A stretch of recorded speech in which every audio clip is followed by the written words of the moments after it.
বঙ্গোপসাগরে তৈরি হওয়া নিম্নচাপ শক্তি বাড়িয়ে গভীর নিম্নচাপে পরিণত হওয়ার পরেই আরও শক্তি বাড়াতে শুরু করে দিয়েছে এবং অতি গভীর নিম্নচাপে পরিণত হচ্ছে। এটি ঘূর্ণিঝড় হিসাবে আঘাত হানবে অন্ধ্রপ্রদেশ উপকূলে। এখানে কাকিনাড়ার কাছে এটা চলে যাবে, এমনটাই কিন্তু পূর্বাভাস দিয়েছে। আছড়ে পড়ার সময় এই ঘূর্ণিঝড়ের গতিবেগ থাকবে 90 থেকে 100 এবং বায়ুর ঝাপটা থাকবে 110 কিলোমিটার পর্যন্ত। অর্থাৎ ভয়ঙ্কর একটি ঘূর্ণিঝড় আছড়ে পড়তে চলেছে বঙ্গোপসাগর থেকে অন্ধ্রপ্রদেশের উপকূলে, যেটি দক্ষিণ উড়িষ্যা এবং ছত্তিশগড়ের উপর দিয়ে ধীরে ধীরে বেঁকে বেঁকে আমাদের ঝাড়খণ্ড এবং বিহার হয়ে গাঙ্গেয় পশ্চিমবঙ্গের উপরে প্রভাব দেখাতে দেখাতে উত্তরবঙ্গ হয়ে বাংলাদেশের উপর দিয়ে আসাম মেঘালয় এই দিকে প্রবেশ করবে। অর্থাৎ এতটা পথ অতিক্রম করবে। এর প্রভাবে বঙ্গোপসাগরে ইতিমধ্যে সতর্কতা জারি করে দেওয়া হয়েছে। মৎস্যজীবীদের আর যেতে নিষেধ করেছে সমুদ্রে, এবং যারা ইতিমধ্যে সমুদ্রে গেছেন তার দিকে ফেরত আসার নির্দেশ দিয়েছে। যদিও আলিপুর আবহাওয়া দপ্তর বলেছে যে উত্তর বঙ্গোপসাগরে ঝড় থাকবে, এখানে কিন্তু মৎস্যজীবীদের 28 তারিখ থেকে 30 তারিখে যেতে নিষেধ করা হয়েছে। সমুদ্রে আর যাওয়ার ক্ষেত্রে নিষেধাজ্ঞা যেহেতু মৎস্যজীবীদের রয়েছে, সেখানে সতর্কতা তো থাকছেই, রেড অ্যালার্ট জারি করে দেওয়া হয়েছে। এর পাশাপাশি আমাদের আরও জানিয়ে রাখি যে তামিলনাড়ু, অন্ধ্রপ্রদেশ এবং তার সঙ্গে উড়িষ্যা, এখানে কিন্তু রেড অ্যালার্ট ইতিমধ্যে জারি করে দেওয়া হয়েছে। প্রবল ভারী বর্ষণ এখানে হবে। এই সিস্টেমটির ফলে কীভাবে কী হবে সেটা আপনাদের দেখাচ্ছি, দেখতে থাকুন।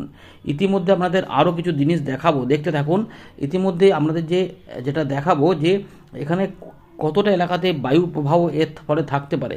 ভালো করে যদি দেখেন তাহলে এই যে ব্যাপারটা দেখতে পাচ্ছেন, এতটা এলাকা জুড়ে কিন্তু এটা যাবে। প্রথমে এইভাবে যাচ্ছে, যেতে যেতে এটা কিন্তু উত্তর পশ্চিম দিক বরাবর বেঁকে বেঁকে এই অন্ধ্রপ্রদেশে প্রবেশ করবে, এবং এই জায়গাতে থাকবে সবথেকে বেশি ঝড়ের গতিবেগ। এইখানে মোটামুটি 90 থেকে 100 কিলোমিটারের মধ্যে গতিবেগ থাকবে। অর্থাৎ এই জায়গাটা সবথেকে বেশি প্রভাবিত হবে। কিন্তু এই যে দেখতে পাচ্ছেন আমাদের দক্ষিণ উড়িষ্যা এবং একদম দক্ষিণ অন্ধ্রপ্রদেশ, এই পুরো এলাকাটাতে কিন্তু ঝড় থাকবে। তারপর যখন এটা এখানে চলে যাবে তখনও কিন্তু ঝড় থাকবে। এর ফলে কী হবে, এই সময়কালে আমাদের এই যে বাংলা দেখতে পাচ্ছেন, বাংলার আশেপাশে যেখানে হবে দমকা ঝোড়ো হাওয়া থাকবে। 40 থেকে 50 কিলোমিটার গতিবেগে মাঝে মাঝে ঝাপটা মারবে বা তার বেশিতেও ঝাপটা মারতে পারে। 29 তারিখ থেকে 30 তারিখের মধ্যে কিন্তু আমাদের বাংলাতে যখন এটা এখানে চলে আসবে তখন এখানে ঝাপটা থাকবে।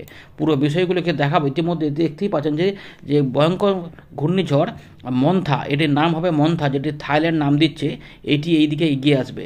পরিষ্কার দেখতে পাচ্ছেন যে কীভাবে কী হবে, পুরো ট্র্যাকটা আপনাদের জানিয়ে দিলাম। তাহলে আর কিন্তু কোনো রকমের দ্বিধা থাকলো না যে এটি কোন উপকূলে আছড়ে পড়বে। এটা না মায়ানমার যাবে, না বাংলাদেশ যাবে, না পশ্চিমবঙ্গে যাবে, না উড়িষ্যায় সরাসরি যাবে। পরোক্ষ প্রভাবটা পড়বে, কিন্তু সরাসরি যাচ্ছে অন্ধ্রপ্রদেশের উপকূলে, তামিলনাড়ুতেও যাচ্ছে না। সুতরাং আর অন্য কোনোভাবে যাবে না। এই পথ ধরেই কিন্তু এটি অগ্রগতি লাভ করবে, এবং এটি ইতিমধ্যে শক্তি বাড়াতে বাড়াতে কিন্তু এগোতে থাকছে, আস্তে আস্তে ঘনীভূত হচ্ছে। চলুন আমরা উইন্ডে থেকে বাকি বিষয়গুলিকে আপনাদের দেখাবো।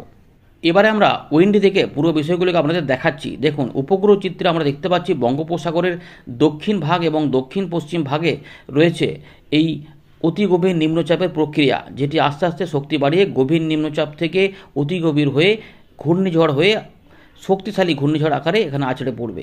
এই প্রক্রিয়াটা হতে কিছুটা সময় লাগবে। সুতরাং মোটামুটি 28 তারিখে এটি আছড়ে পড়বে। সুতরাং 27 তারিখ পুরো দিনটাই এটা ঘূর্ণিঝড় আকারে থাকবে। 26 তারিখ রাতের বেলাতে এটি ঘূর্ণিঝড়ে রূপান্তরিত হচ্ছে রবিবার। আর আরব সাগরে থাকবে একটি গভীর নিম্নচাপ। দুটো নিম্নচাপ শক্তিশালী আকারে কিন্তু ইতিমধ্যে কাজ করছে, যার ফলে আমাদের এই জায়গাগুলোতে কিন্তু এর টানে কিছু জলীয় বাষ্প ঢুকছে এবং অল্প স্বল্প করে মেঘলা মেঘলাও হচ্ছে। যদিও এখনই সেরকমভাবে বৃষ্টিপাত নেই। আপাতত 27 তারিখ পর্যন্ত বৃষ্টিপাত থাকবে না। এবার আমাদের সিস্টেমগুলি দেখাবো, ভালো করে দেখুন, ভালো করে এইবারে দেখুন এই যে সিস্টেমটি দেখুন, তাহলেই বুঝতে পারেন। প্রত্যেকে লাইক করে রাখুন এবং শেয়ার করে আমাদের অবশ্যই এটাকে জানিয়ে দেবেন এই আপডেটটিকে। এর পাশাপাশি নতুন যারা রয়েছেন চ্যানেলে তারা অবশ্যই সাবস্ক্রাইব করে রাখতে কিন্তু ভুলবেন না। আরও গুরুত্বপূর্ণ আপডেট আপনাদের সংক্ষেপে দেবো। তো এই মুহূর্তে দেখুন এইভাবে সিস্টেমটি এগিয়ে যাবে এবং এগোতে এগোতে 27 তারিখে দেখতে পাচ্ছেন কতটা শক্তি বাড়াচ্ছে, এবং 28 তারিখের মধ্যে তখন এই 27 তারিখে কিন্তু সারাদিনে এটা ঘূর্ণিঝড় আকারেই থাকবে। 28 তারিখে যখন এটা এগোবে এইখানে যখন শক্তি অনেকটা বাড়িয়ে ফেলবে। দুই সাগরেই থাকছে দুটো সিস্টেম, আমরা আমরা দেখাতে পাচ্ছি যে এই জায়গাতে কিন্তু এর গতিবেগগুলো খারাপ থাকবে না। 100 কিলোমিটারের ঝাপটা দেখা যাচ্ছে, 110 পর্যন্ত যেতে পারে বলেছে আবহাওয়া দপ্তর। তো 104, 5, 7 আমরা এখানে মাপতেই পাচ্ছি, 110ই হয়তো হয়ে যাবে। দেখুন এই যে পুরোপুরি 110 কিলোমিটার, বাঁ দিকে দেখতেই পাচ্ছেন যে 110 কিলোমিটারে কিন্তু পরিষ্কার ঝাপটাটা বোঝা যাচ্ছে যে 110 কিলোমিটার মাপাই যাচ্ছে। এটা এইভাবে কিন্তু আস্তে আস্তে এগিয়ে যাবে, যার ফলে ভালো করে দেখুন যে আমাদের বঙ্গোপসাগরের এই যে এলাকাটা রয়েছে এতটা এলাকা কিন্তু প্রভাবিত হবে। তাই মৎস্যজীবীদের এখন থেকেই সমুদ্রে যেতে নিষেধ করে দেওয়া হয়েছে। 30 তারিখ পর্যন্ত সমুদ্র উত্তাল থাকবে। এইভাবে দেখুন আস্তে আস্তে এই কাকিনাড়ার কাছে বলেছে এটা আছড়ে পড়বে, এই যে কাকিনাড়ার পাশ দিয়ে এইখানটাতে, এই যে কাকিনাড়া মাছলিপত্তনম এই কাছাকাছি এলাকাতে এইখান দিয়ে এটা আছড়ে পড়বে। এইখান দিয়ে 28 তারিখ যেটা বলেছে যে আবহাওয়া দপ্তর যে দুপুরবেলা পর থেকে সন্ধ্যেবেলার মধ্যে, দুপুরবেলা থেকে সন্ধ্যেবেলার মধ্যে 28 তারিখে এটা আছড়ে পড়বে। তো এইটা কিন্তু ইতিমধ্যে দেখা যাচ্ছে। তো আমরা যেটা দেখতে পাচ্ছি এই মুহূর্তে যে সকালবেলার পর থেকে এটা আছড়ে পড়া শুরু হবে এবং ক্রস করতে করতে সন্ধ্যে পার হয়ে রাত হয়ে যাবে, দিয়ে এটা 29 তারিখে এটা স্থলভাগে পুরোপুরি চলে যাবে। এইখান থেকে যে হবে এখান থেকে কিন্তু এবার এটা এই দিকে যাবে এইভাবে। তার জন্য 29, 30 এবং 31 এই 3টে দিনে আমাদের বাংলাতে দমকা ঝোড়ো হাওয়া কিন্তু দেখা যাবে, বিশেষ করে দুপুর থেকে সন্ধ্যের মধ্যে, তারপরে একটু কম থাকবে, আবার পরের দিকে আবার দেখা যাবে। কিন্তু একটা ব্যাপার লক্ষ্য করা যাচ্ছে যে 30 থেকে 31 তারিখের মধ্যে যখন এটা উত্তর পূর্ব দিকে বাঁকতে থাকবে তখন এখানে অনেকটা শক্তি বেড়ে গিয়ে ঝোড়ো হাওয়ার পরিস্থিতি তৈরি হয়ে যেতে পারে। উত্তর বিহার, উত্তর পূর্ব বিহার এবং তার সঙ্গে আমাদের উত্তরবঙ্গের জলপাইগুড়ি এবং এখানে রয়েছে উত্তর দিনাজপুর, সঙ্গে বাংলাদেশের রংপুর হয়ে যেটা হবে আলিপুরদুয়ার, কোচবিহার, এগুলো মালদার দিকেও দমকা ঝোড়ো হাওয়াটা কিন্তু বইবে। এইভাবে কিন্তু যাবে তখন কোচবিহারের দিকগুলোতে ঝোড়ো হাওয়া বইবে। এখানে কিন্তু যদি আমরা দেখাই যে কত কিলোমিটার গতিবেগে, তো 76 কিলোমিটার গতিবেগে বায়ুর ঝাপটা, বুঝতে পারছেন। সুতরাং এখানে কিন্তু ফসলের ক্ষতি হতে পারে। আর বাংলাতেও যেহেতু আমাদের দমকা হাওয়াটা দুদিন থাকবে, তাই এখানেও কিন্তু চাষি ভাইদের একটু সতর্ক থাকতে হবে। যেগুলো হাওয়াতে নড়াচড়া করলে অসুবিধা পড়তে পারে সেগুলো একটু মাথায় রাখতে হবে। না হলে শুধুমাত্র বৃষ্টিপাতে হয়তো বড় ক্ষতি না হলেও কিন্তু যেটা হবে যে ঝোড়ো হাওয়াটা কিন্তু কিছু কিছু ক্ষেত্রে সমস্যা তৈরি করতে পারে। 1 তারিখ থেকে ঝোড়ো হাওয়াটা কমে যাবে। এবারে বৃষ্টিপাতগুলো আমাদের দেখাবো। দেখুন বৃষ্টিপাতগুলো কোথায় কোথায় কীভাবে হবে। মোটামুটি এখন বৃষ্টিপাতগুলো সেভাবে কিছু নেই, একদম উপকূল তীরবর্তী কিছু অংশ ছাড়া, মানে ওই আমাদের নামখানা, ফেজারগঞ্জ, ওই কাছাকাছি জায়গাগুলো বা দীঘার কাছাকাছি একটু মেঘলা মেঘলা হবে, বাকি অংশে সেরকম নেই। আর এইগুলো একটু মেঘলা মেঘলা হচ্ছে বলে এই জায়গাতে কোথাও কোথাও যদি হালকা ফুলকা বৃষ্টিপাত নামে বিহার বা ঝাড়খণ্ডের কাছে, সেটা আলাদা কথা, নাহলে এমনিতে কিছু নেই। কিন্তু মোটামুটি বৃষ্টিপাতটা হবে 27 তারিখ পর্যন্ত বৃষ্টিপাত থাকবে না। 27 তারিখ রাত থেকে আস্তে আস্তে উপকূলবর্তী এলাকাতে একটু বৃষ্টিপাত ঢুকতে শুরু করবে, যেটা দেখবে যে মঙ্গলবার, মূলত মঙ্গলবার যেটা এখন একটা আছড়ে পড়তে শুরু করবে। অন্ধ্রপ্রদেশ, উড়িষ্যা, ছত্তিশগড়ে প্রচুর বৃষ্টিপাত থাকবে, কিন্তু আমাদের বাংলাদেশ এবং গাঙ্গেয় পশ্চিমবঙ্গের সঙ্গে ঝাড়খণ্ড এই পুরো এলাকা জুড়ে কিন্তু বৃষ্টিপাতের দাপটটা থাকবে, মেঘ হতে থাকবে এবং হালকা মাঝারি ভারী বৃষ্টিপাত হতে থাকবে।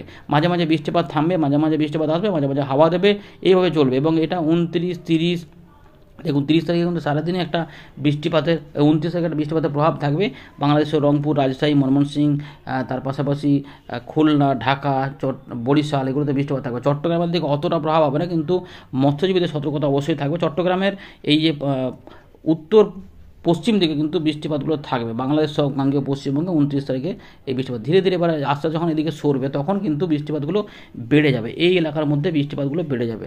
এইভাবে এই এলাকার উপর দিয়ে এটা যাবে। এই 30 থেকে 31 তারিখের মধ্যে দেখা যাবে যে এবার বিহার, উত্তরবঙ্গ, আমাদের গাঙ্গেয় পশ্চিমবঙ্গের উত্তর ভাগ এবং ঝাড়খণ্ড উত্তর ভাগ কিন্তু বৃষ্টিপাত বাড়বে, ভারী বৃষ্টিপাত হবে। তাই পশ্চিম বর্ধমান, বীরভূম, মুর্শিদাবাদ, পুরুলিয়া, বর্ধমান, বাঁকুড়া কিছু এলাকায় বৃষ্টিপাত বাড়বে।